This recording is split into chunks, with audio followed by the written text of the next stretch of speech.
I mean, in America and in Europe, they all learn about organs of state, the basics, the three branches of government, the judiciary, the legislature, and the executive, and the relationship between them. It's a very simple thing.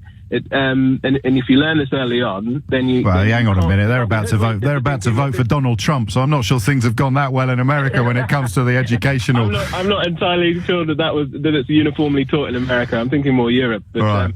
This is why I've mentioned my politics A-level a few times today and indeed relied on it. But, the country's had enough of experts. Lex, thank you. I just, as you mention it, oddly, I had to check which David Davis it was, because there's two of them. There's the one who's got the ministerial position with regard to Brexit, and then there's that really strange one with the extra E, David Davies. What did he come out with recently? What was the thing he came out with recently? Oh, come on. He was in the news. He was doing the rounds.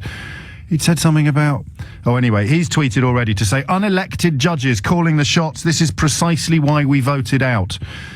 Wow, that's an elected MP effectively calling for the judiciary to not be independent. There's a word for a country where the judiciary is not independent. There's several words for countries where the judiciary is not independent, where the law is expected to reflect the temporary feelings of the mob, feelings that are often built upon lies and exaggerations. There's a word for the country that David Davies MP wants to live in, and that word is dictatorship. The whole point of the separation of powers is that the parliament, i.e. the legislature, and the judiciary, i.e. the judges, protect us from the possibility of the executive, i.e. the government, getting too big for its boots, acting against our interests, doing things that actually don't serve the best interests of the country. And the primary purpose of Parliament is to protect the public, even sometimes from ourselves. Here's how I think things will probably go.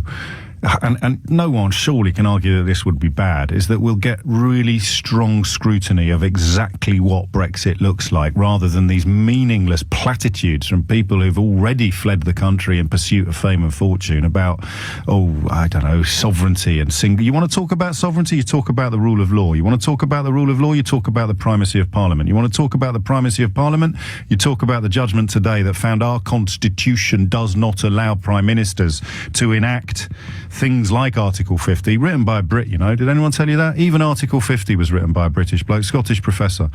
But hey, we didn't have any control over things. We didn't, we'd surrendered all our sovereignty. Even Article 50 itself was written by a British academic. All those things. You could write several books. I might be writing one, by the way. I should probably warn you in advance, because I'll be nicking all your ideas to stick in it. But if I can get my bum in gear to do that, you could write 17 books probably, with all the things that we should have known before we cast our votes. That'd just be one of them on the list. It is now 10 minutes to 12. Let's go to Anne, who's in Lewisham. Anne, why would anybody be unhappy with British judges enacting British law with regard to the British Parliament? Probably no one. Hi, James. No, I think it is a correct decision, but I don't follow your logic till the end, I have to say. Okay. I think it should be a formality for the MPs to vote in accordance with what the British people have. It's not my logic, this. And again, I'm going to have to cite my A-level in politics. It's not my logic. It's my understanding. I think my unchallengeable understanding of precisely what our parliamentary democracy is. It is, but it should... you do understand the implications if the MPs go against the vote of the people. We already have a situation where democracy gets, really... 30 million people didn't vote to leave the EU.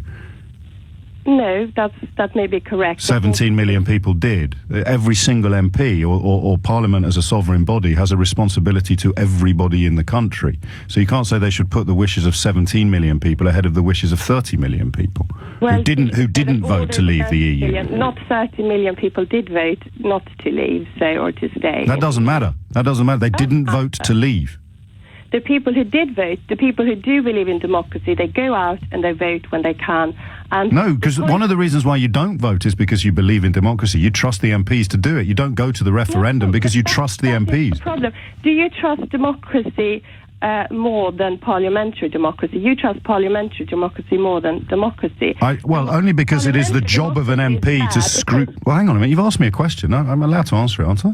Yes, of course. Well, the job of an MP is to scrutinise legislation. The job of people voting in referendums is to turn up and stick an X in a box. Well, who do you trust more? That's a very elitist way of looking at it. Is it? Yes, I think so. Okay, so what do you think an MP's job is? Well, they're there to represent the people's wishes. That is what they're there not. to do.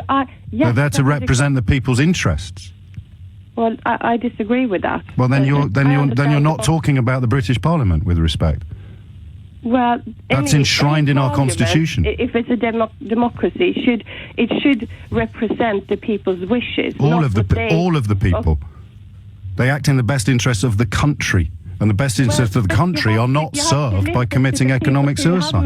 You have cast their vote. Those are the people you should listen to. Well, we're back to when you use this word elitist to describe the suggestion that people whose entire professional career depends upon scrutinising legislation should not carry more weight in a decision-making process than people who've based their decision on the front page of the Daily Express. You're perfectly entitled to call that elitist, and you're perfectly entitled to remain confused. But the nature of British parliamentary democracy is both sovereign and inviolate. Our MPs are expected, whips notwithstanding, to vote in what they consider to be the best interests of their constituents. If they had constituents who were jumping off cliffs every day and wanted to carry on jumping off cliffs every day, MPs would vote to build walls on cliffs to stop people from killing themselves. If MPs had constituents that wanted to hurt themselves every day, MPs would not vote to allow people to carry on hurting themselves. They would vote in a way that prevented and diminished the likelihood of people voting for themselves. Otherwise, there's no point having a parliament, and there's no point having elections. We just have a referendum every day on whatever the latest